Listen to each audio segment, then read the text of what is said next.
జగిత్యాల పట్టణంలోని ఆలయాల భద్రత కోసం సీసీ కెమెరాలు ఎంతగానో తోడ్పడతాయని జగిత్యాల రూరల్ ఎంపీపీ పాలెపు రాజేంద్ర ప్రసాద్ పొలాస ఆలయ చైర్మన్ మర్రిపెల్లి కొండలరావులు అన్నారు. జగిత్యాల రూరల్ మండలపు పొలాస పౌలాస్తేశ్వర స్వామి ఆలయంలో సీసీ కెమెరాలను ఆలయ చైర్మన్ మర్రిపెల్లి కొండలరావుతో కలిసి ఎంపీపీ పాలెపు రాజేంద్ర ప్రసాద్ ప్రారంభించారు.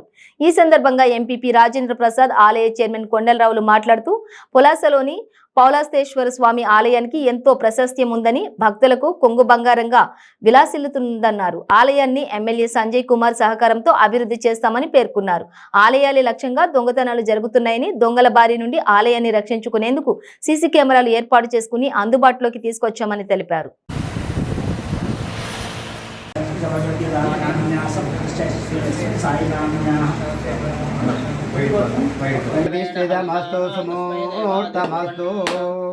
तस्मै देवादिप्रवण्णायं च ब्रह्मणस्पतिः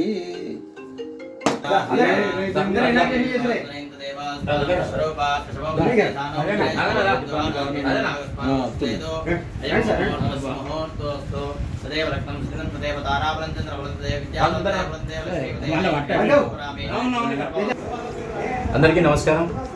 అందరికీ ఉమా పౌలాస్తేశ్వర స్వామి వారి ఆశీస్సులు ఎల్లకాలం ఉండాలని చెప్పి సదా కోరుకుంటూ ఈరోజు పొలాస గ్రామంలోని పౌలాస్తేశ్వర ఆలయానికి సంబంధించినటువంటి సెక్యూరిటీ పరంగా మొన్న జరిగినటువంటి సంఘటన కొండగట్టు టెంపుల్లో కావచ్చు, ఇక్కడ కావచ్చు దొంగతనానికి ప్రయత్నం జరగడం జరిగింది.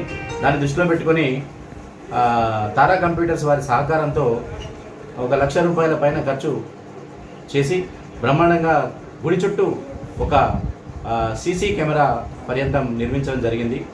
ఎక్కడ అన్ని కార్నర్స్ నుంచి కూడా ఎక్కడ ఎవరు అవాంఛనీయటువంటి వ్యక్తులు వచ్చినా, ఇక్కడ అవాంఛనీయ సంఘటన జరిగినా వెంటనే రికార్డు కావడానికి అనుకూలంగా అన్ని రకాల ఎక్విప్మెంట్స్తో సీసీ కెమెరాలను నిర్మించడం జరిగింది. దానికి తారా కంప్యూటర్స్కి సంబంధించినటువంటి సోదరులు బాగా సహకరించడం సంతోషదాయకం.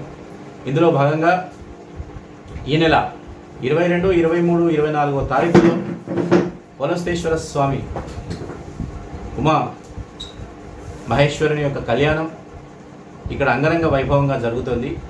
సో పరిసర మండల గ్రామ ప్రజలందరూ కూడా కళ్యాణానికి విచ్చేసి స్వామివారిని దర్శించి తరించి వారి ఆశీస్సులు పొందవలసిందిగా సవినయంగా కోరుతా ఉన్నాను.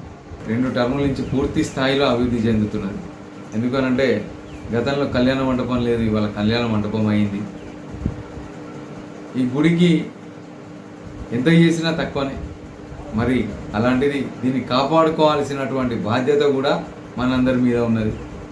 ఎందుకు అనంటే ఈ మధ్యకాలంలో చూస్తున్నాం, అటు కొండగట్టు దేవాలయంలో అదే రోజు రాత్రి పలాస దేవాలయంలో దొంగలు పడి ఆ భగవంతుడు వాళ్ళకంతా దోసుకపోయేంత ఆస్కారం ఇవ్వలే. ఎందుకనంటే ఆ భగవంతుడి సొమ్ము ముట్టాలి అంటే అంత ఈజీ కాదు. మరి మనకు తెలియని 3వ కన్ను ఏదైనా ఉన్నది అని అంటే అది ఆ భగవంతుడు, దానితో పాటు సీసీ కెమెరాలు.